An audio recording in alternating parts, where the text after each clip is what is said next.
I just got divorced last July, and I moved from a big house in Sudbury to a small room in Framingham, so I was having a hard time. And Linda Dion is our tenant at work. She lives in one of the buildings. And we talk. I talk to everybody. And she knew I was having a hard time, so she invited me out to for Christmas at Dion's house. So she invited me out, said we were going to her ex-in-laws. Right there, it should have been a red flag, but I didn't, whatever.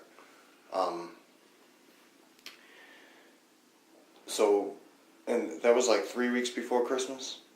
So then Christmas rolled around and she called me at like 4 o'clock, 5 o'clock, I don't know. She asked me if I was going. So I said sure. It was going to be her 2 nieces, her son, and we were just going to their house.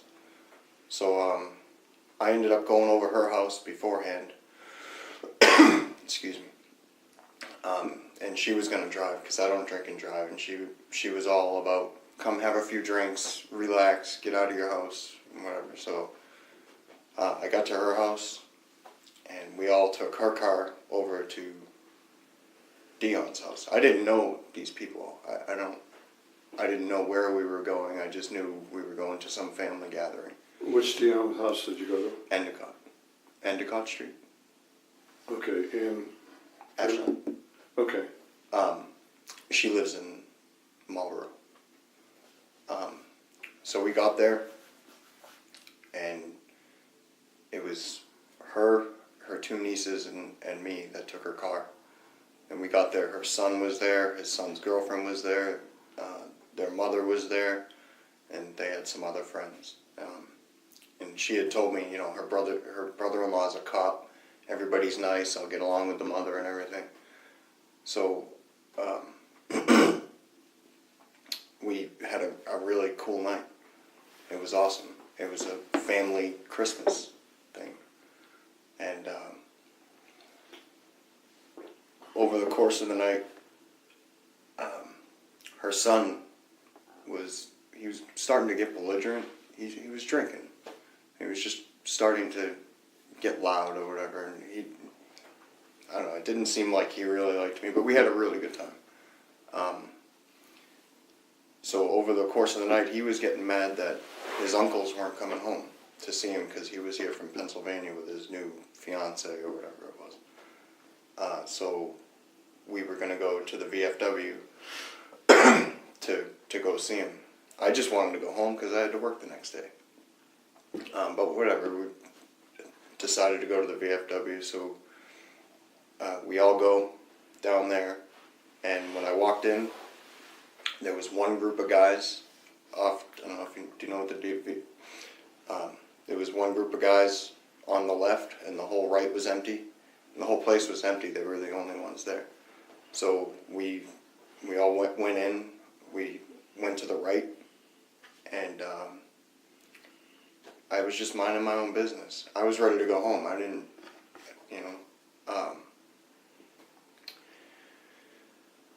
So over the course of the night, I smoked cigarettes. So over the course of the night, I'd go out and have a cigarette, and I'd come back in, and these guys were all looking at me the whole time. I knew something was weird, but they were all cops. She told me they were cops, and what's going to happen? Did you know any of them? No, I never met any of them. As soon as we went in, her son, Linda's son, went over to the table, and they were just, they weren't arguing, but they were being loud. They were just being loud. I wasn't really even paying attention. So I was just off doing my own thing, looking at the stuff on the walls. I was talking to the people I was with. So we were there for a little while, maybe an hour and a half or something like that. I remember the last time I went out to smoke a cigarette, I came in, and every person that on the left there, all the guys, they had changed all their positions and they were staring at the front door, and they just stared at me as I came in. But again, what's going to happen? So I went off to my group again, and they started arguing, and they were just getting real loud, and I don't know if a fight broke out or a fight was going to break out, but the bartender screamed, "Get out, just everybody out, get out." So naturally everybody got up and started to walk out. So as everybody was walking out, I was alone. I remember a lot more now. But everybody had somebody walking out with them. And we got out into the parking lot, and the whole group of guys, they went off to the left, and I remember hearing a fight breaking out. I could just hear it. It was obviously a fight was breaking out, and I turned and I looked, like, I didn't really see that, because as soon as the fight broke out, right in front of me there was a girl being held, like, restrained. So I figured, I'm with a bunch of girls, so you're gonna have to keep the girls out of it or something. So I remember being in front of the car. I put my coat on the car. It happened like this. It was so quick. As soon as my coat hit the car, Brian Dion, her son, his girlfriend, fell backwards, like really hard, and fell and landed on her ass, and like rolled. I mean, she fell hard. I don't know if she was pushed or she was also being held by somebody and she broke free. But as soon as I saw that, I immediately went over. I think I took like 4 or 5 steps, and I remember leaning over, getting ready to pick her up, and I got hit here. Where was that? What? Which side of your head? Left. In the rear? Behind my ear. And so behind your ear on the left side. Yeah. I was completely. I mean, it was a hard hit, and I just remember falling, like kind of collapsing. I might have even fallen on the girl, because I was that close. I hit the ground, and next thing you know, I get hit here. I got punch. I looked up, punch. I get 2 more, and I put my hand in the way, and I got 2 more, and then after my hand kind of collapsed, I just remember the bangs, and there was at least 4 more, and I remember I was out. I was knocked out, but I remember I remember the bangs, and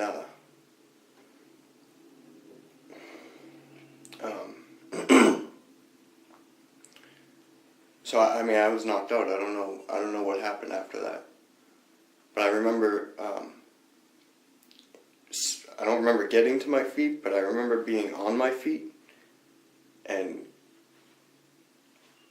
I was spinning, and everybody's yelling, and there's so much commotion going on, and I was just standing there, and I remember seeing the bartender walk by. I don't know if she was going to the dumpster or I don't know, and she was staring at me, and I was able to focus, and all of a sudden everything slowed down, and I realized what was going on. I mean, not what was going on, but I realized what was going on around me. And Brian Dion's girlfriend was screaming hysterically that she didn't come here for this, and she was hysterical. And I don't know why, but my first instinct was to calm her down, because I didn't know what happened. I had no clue. So I ran up to her. I bear hugged her. I pushed her away. I think I pushed her onto the other side of a car. She was a big girl. I just kind of bear hugged her. I tried to get her to calm down. Just calm down. There was a purse on the ground. I just tried to convince her to pick it up. It took a couple seconds, however long, and she finally stopped screaming. And she picked up her purse, and I pulled out my phone and I called 911. I told them I was hit in the head. First I went to the state police, then they gave me Ashland. I told them, I said, I was just hit in the head 10 times, I need help. And they asked me where I was and whatever. So as soon as I hung up the phone, I turned around and there was this guy in my face. And he just had this look. He was just looking at me, and he was just looking at me weird. And I didn't know who hit me. I had no clue. I didn't even know what happened. All I know is I would just hit him bad. So I told him, I put my arms up, I said, get the fuck out of my face or I'm going to punch you. And he looked at me and like with this face, like, I mean, he was just a little guy. And he's like, you're going to hit me? And I knew he wasn't one of the ones that hit me. I don't know how, but whatever. So I said, I mean, everybody's screaming, there's so much going on. So, and I just had to get out of there. I just had to get away from the commotion. So I told him, I said, no, I'm not going to hit anybody. And I asked him to follow me to the back of the parking lot. I walked away. So I went to the back of the parking lot, and I turned around, and he had followed me. And I laid into him. I started screaming at him. These fucking people just hit me in the head 10 times. I didn't do anything to them. I don't even know. Whatever I said, I laid into him bad. And You don't know who he is? I do now. Who was it? David Dion. Okay. So I don't know if I caught my breath or I stopped or something. I was furious. I was out of it. I know now I was out of it. And as soon as I caught my breath or whatever, he just looked at me and said, what they did to you was wrong. And right then I was like, I had a friend, kinda. I don't know what I was thinking, but I just kinda calmed, I calmed right down. I don't know exactly what I said to him, but I was totally calm. I shook his hand, and I don't know why.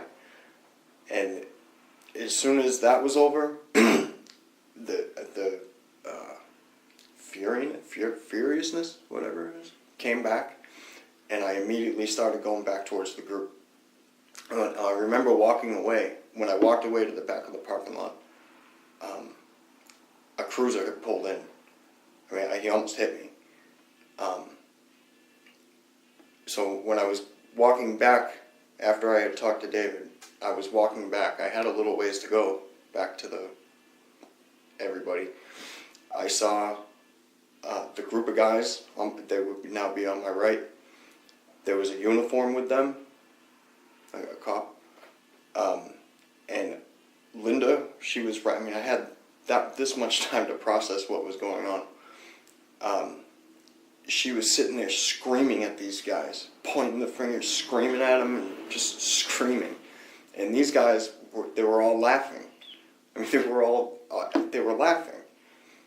So, and on the other side of Linda's car, and there was a cruiser, and there was a cop, and he was just leaning against this cruiser, just with this smile on my face, watching me walk back. I mean, he was smiling at me. And I had that much time to process. I had to leave. Do you know who that policeman was? I don't know his name, no.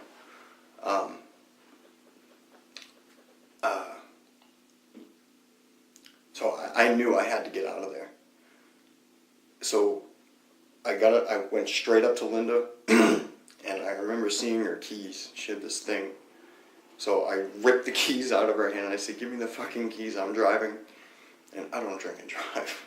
I mean, I wasn't drunk, but I don't even have a sip and drive anymore. I haven't in over 10 years, so right there I was. But so I grabbed the keys, and she was still sitting there screaming at him. I don't even know what she was saying. And so I grabbed the keys. I looked in the car. Everybody that I went with was already in the car. So I went around the car to the cop that was standing there watching me, and I went right up to him, and from me to you, and I said, I need to get these fucking people out of here. Can I please leave? And he's just sitting there looking at me with this smile on his face. And he's like, where are you going? I said, I don't know. I don't even know where I am. I just came from a house down the street. and one of the girls, I don't know who it was, said Endicott Street. So that's because I knew we had to go back there because Linda had said she forgot her presents before we got to the VFW. I knew, so whatever, in my head, that's where I was going. I didn't know these people were from the house. So. What do you mean from the house? Which people were from the house? The people in the car? No, David Dion, the one that I talked to in the back of the. Uh-huh. No, one sec. So he said,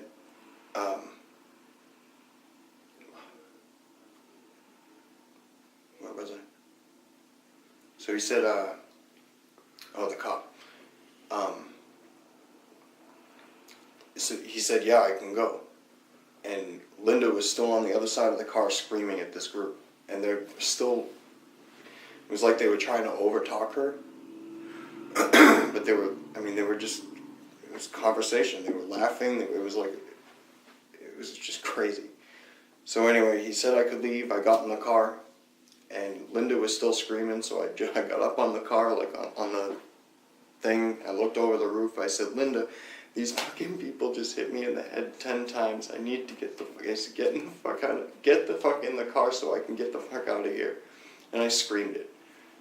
And I really screamed it.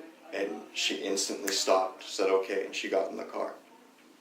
And so they were telling me how to get back to Endicott Street. So as soon as we pulled in the driveway, the little guy was leaning against a car. And wow, how did he get here? Because now, he tried to help me, I thought. So Linda jumped out of the car, she went into the house. I got out of the car and I went up and talked to him. I said, who are you? How'd you get here? And he's like, well, I own this house. And I said, oh, well, I like your dog. I had a really great night here. I like your mom. I didn't even know who he was. So Linda gets out of the house. She gets back in the car, and we ended up leaving. I had a marijuana pipe on me, and somehow it fell out of my coat because Megan had it all night, and somehow it fell out of my coat during the melee, and she told me that it was out. So they kept saying, let's go back and get it. Let's go back and get it. It's on the way. It's right there. And okay, why not? I was already, so we did. We went back. It was, everybody jumped out. And I don't know if I realized it was stupid or whatever, but I told everybody to get back in, and we went back to Linda's house. So back at Linda's house, I was just sitting there, and everybody was sitting around me. Linda was pacing, and I was just trying to piece together what happened and who people were. And she was trying to explain who Michael Dion was, and like what he looked like, and who David Dion was, and what he looked. Because maybe they thought I met these people or something. I don't know. And we just sat there and I was just trying to piece everything together. And my face was out to here. The girls were sick, and everybody. I don't know what else. There's a lot. So what happened after that? When did they file charges, or did you have to file charges? What do you mean? The policeman. Did they report the incident? I don't think so. And oh, you mean like how did yeah. How did it come about? Sorry. So for the next couple days, I was completely alone. It was Christmas. I was in my room, and so I'm getting text message. I'm texting with Linda, and I'm asking her questions, and she's telling me that it had to be a cop that hit me. I got a lot of text messages. So, are those the things that you put up on the website, on the Facebook page? That was only a page. That was those text messages. I couldn't. I'm good with computers. I went to school. I became manager of 2 computer stores, and I couldn't for the life of me. I could hardly get these things off my phone, never mind use a computer and put them all on a page. So my ex-wife did it for me. I emailed her the ones that I thought were important. So yeah, she did that for him, but there's a lot more. I was going to send them to you last night, then I saw that you put Hennessy's letter on your website, so that kind of took over my night. I threatened Linda. 2 days went by. Christmas, I believe, was on a Tuesday. Wednesday, Thursday night, I threatened Linda. I said, if you don't have whoever call me, whoever hit me, call me or get me their phone number, I'm going to the police. So she said she'll see what she can do. So the next day, it was on a Friday, and I was just starting to come around, I guess, after, I had a concussion, so I was just, everything was falling into place in my head or whatever. So I think it was like 2 o'clock on that Friday, I said, hell, I'm going to the police. So I emailed Romer, and he got right back to me, and he said, I'll put you in touch with David Bowden, who's in charge of that. I forget exactly how it said. And I was like, all right, So a couple more emails between me and Romer, and he called me, and he asked me to tell him the story. So I told him the story. And he said, I'm going to have Bowden call you right away. So as soon as I got off the phone with him, Linda called me. Like, it was perfect timing. 2 seconds after I get off the phone with him, Linda calls. And she says, I just got off the phone with my mother-in-law.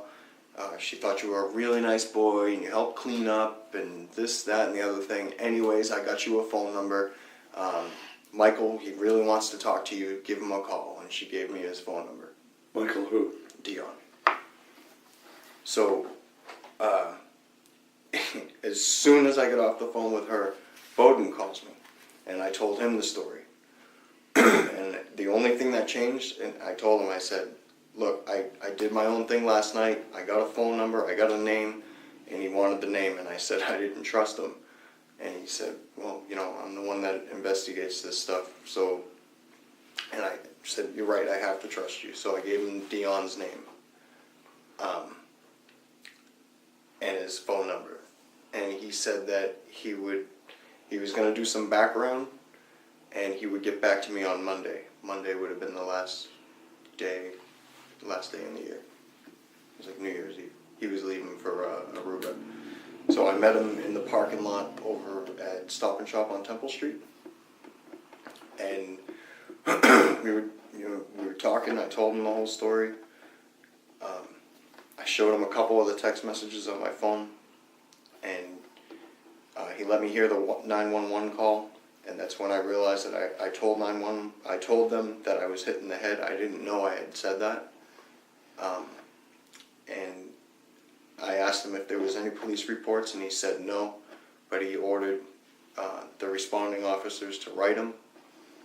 And during the 911 call, I was able to, the cop that I went up to, he asked me to identify or explain what the cop looked like, the one that was leaning against his car. I kind of told him he looked like me, and then I was able to pick him out. I heard his voice transmission over the 911 call, and I said that was him. So he said that he was going on vacation to Aruba, and that I had a week to get everything I had together, because I told him about my text messages. I told him about the pictures. I mean, my face was obviously still hurt at that point. And he said that I had a week to get everything together, and that's when he'd be back. So for that week, and I needed to write like a timeline thing, which I couldn't do. I couldn't concentrate on anything. I couldn't do anything. So my friend, she sat me down, and she helped me write it, or she actually wrote while I just talked. So she wrote that. My ex-wife, about the text messages, she was able to put all of those on one page for me, because I only had a week. So I got everything together, and the day Bowden was supposed to be back, he didn't call me, so I sent him an email, or I called him, one or the other, and I got a automatic return mail saying he was still out of the office. So then the next day I tried calling him again, and he didn't call me back. And then that Friday, I called him again, and he called me right back, and he asked me if I got everything together. I said yes. He said, "Good man, I'll meet with you this afternoon." And he gave me a time. So that time came around, and he didn't call. So then it was like 1 o'clock or something like that. So 2, 3, 4 o'clock, he never called. So then he finally called, and he said, "I'm sorry to tell you, but it's been, your case has been reassigned." And I said, "Why?" And he said he wasn't sure. It was at the decision of the chief, and not to worry, that the ball is rolling. It's going good. He asked me if I got everything together. I said yes. He said, "Good man." And then, so he said Briggs was going to call me on the following Monday. So Lieutenant Briggs will call you on Monday. So then Monday came around and I didn't get a call. Tuesday came around, I didn't get a call. So I emailed the chief, and he said, "I'm sorry you're frustrated. I'll have him get right back to you." And I was, "Okay, thank you." So that day, no call. The next day, no call. And it was like playing tag. So finally Briggs called me. And during this time, I'm reading the news, and that's when everything started blowing up. And I just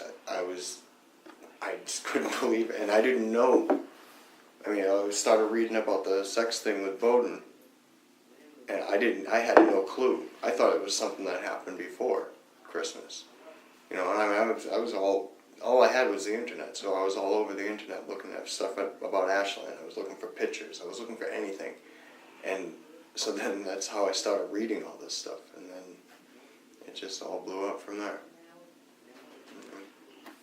So when Briggs contacted you, what happened at that point? I met with him in his car.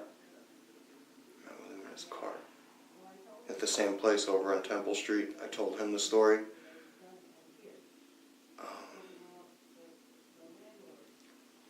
He said he'd get back to me.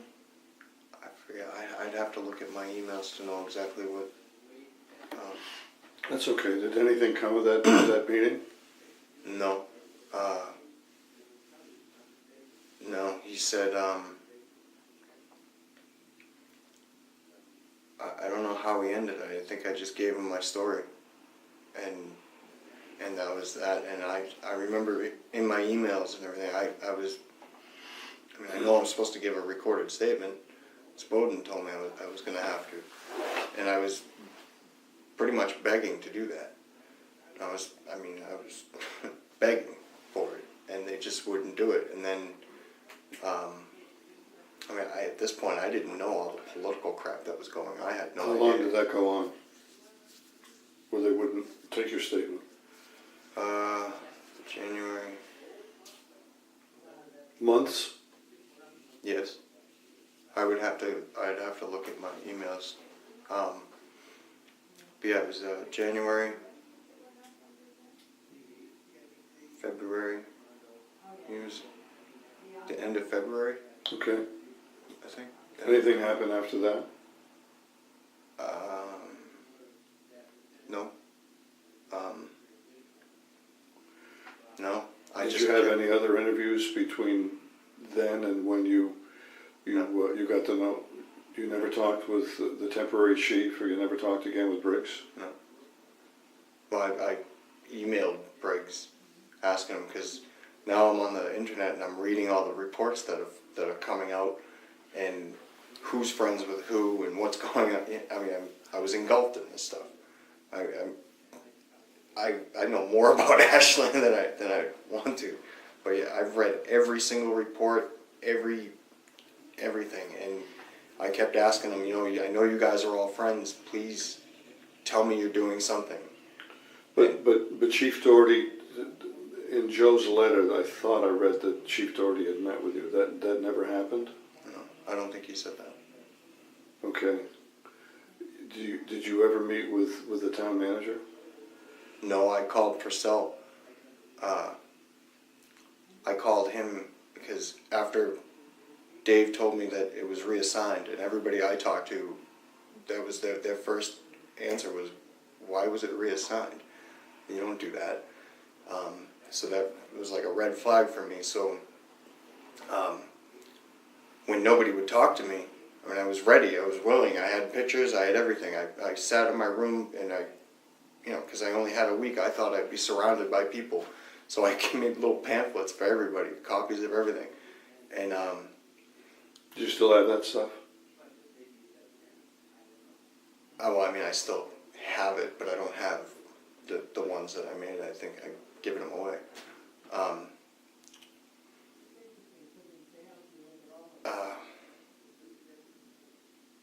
What were we talking about? Purcell, did you meet with Purcell? Purcell, I called him because I was getting really pissed.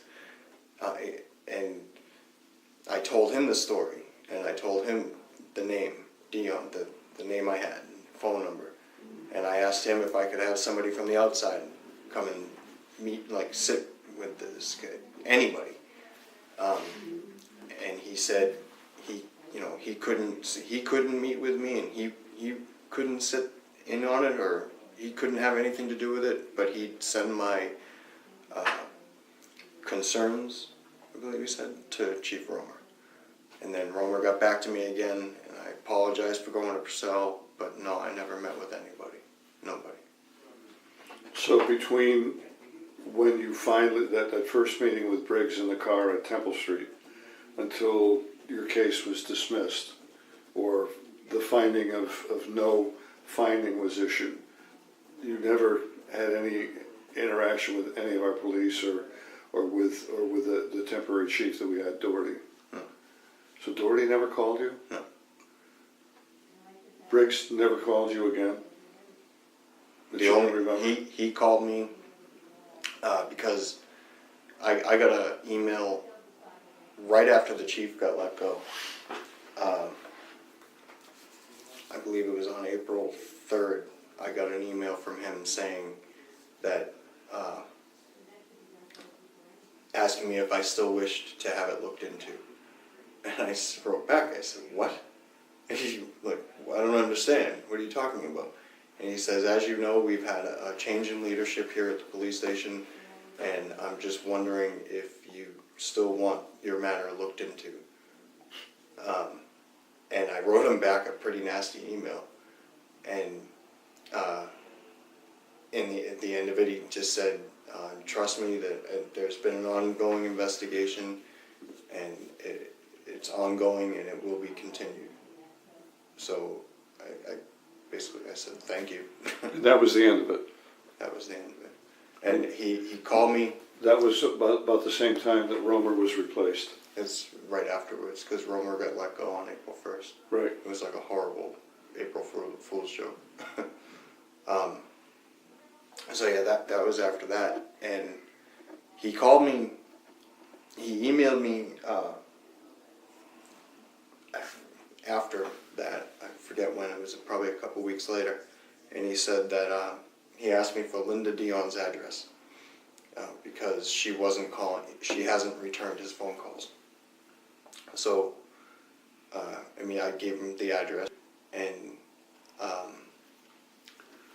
he said okay. And a few weeks later, he called me up and he asked me about my hand, because I gave him pictures of my hand, and he said, I gave him pictures of both my hands, and he said that it looked swollen. Are you sure did you say you didn't hit anybody, because your hand looks a little swollen? And I said, no, I didn't hit anybody before, during, or after. And I sent him a picture of my right hand, because this is the hand I would hit somebody with, or hit something with.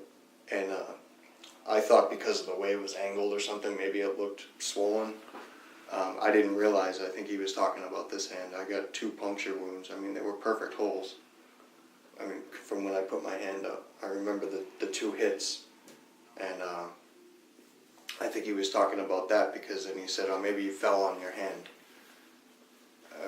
So I said, all right, maybe, because I thought he was talking about this hand. And I didn't remember falling on my hand, so.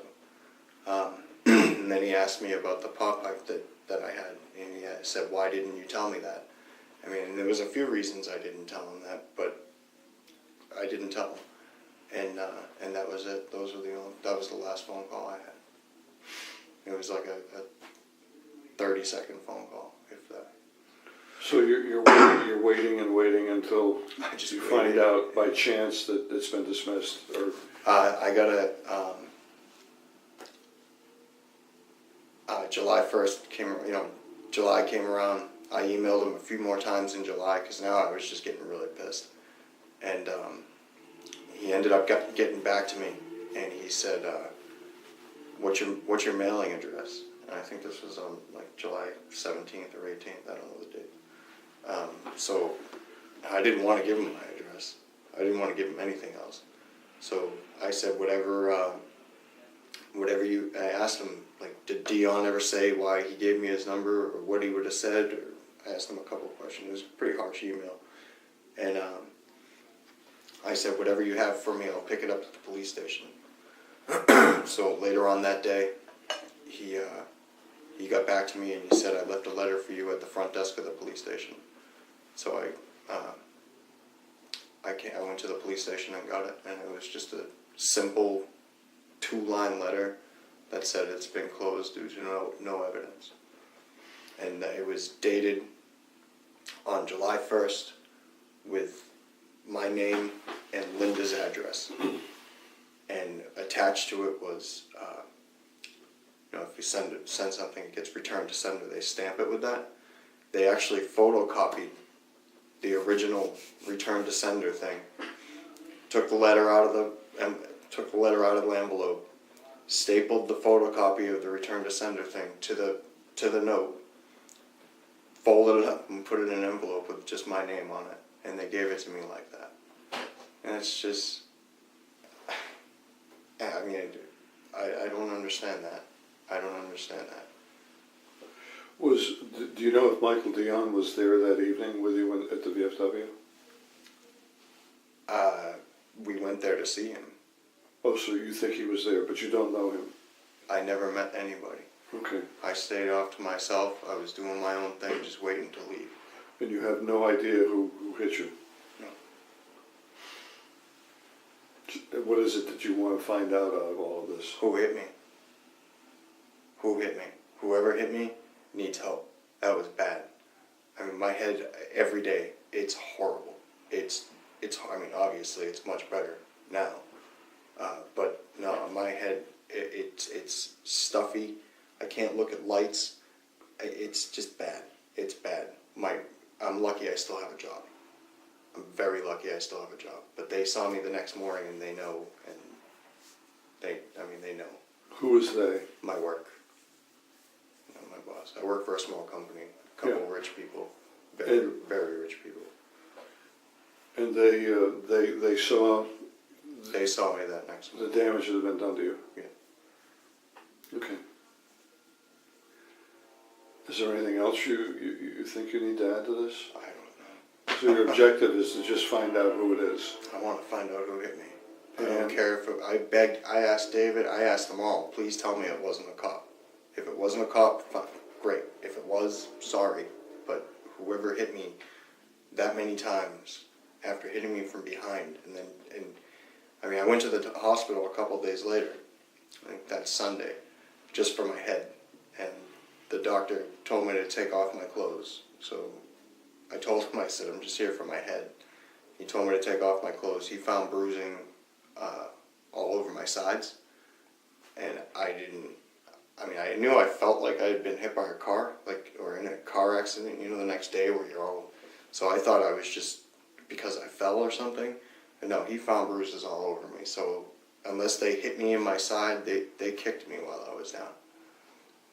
And one of the girls, she while we were at the house and I was trying to figure out what happened, Megan, one of the nieces, she had a big cut on her knee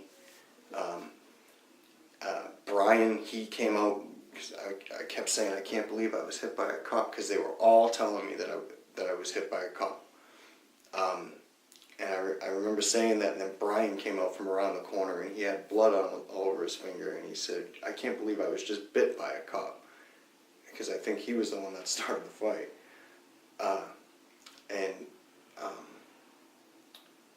Brian, Megan, Caitlin, the other niece, she got hurt. I think she hurt her back or something. She said that because I kept trying to figure out what happened, I asked her how she got hurt, and she said she was ripping them off of me.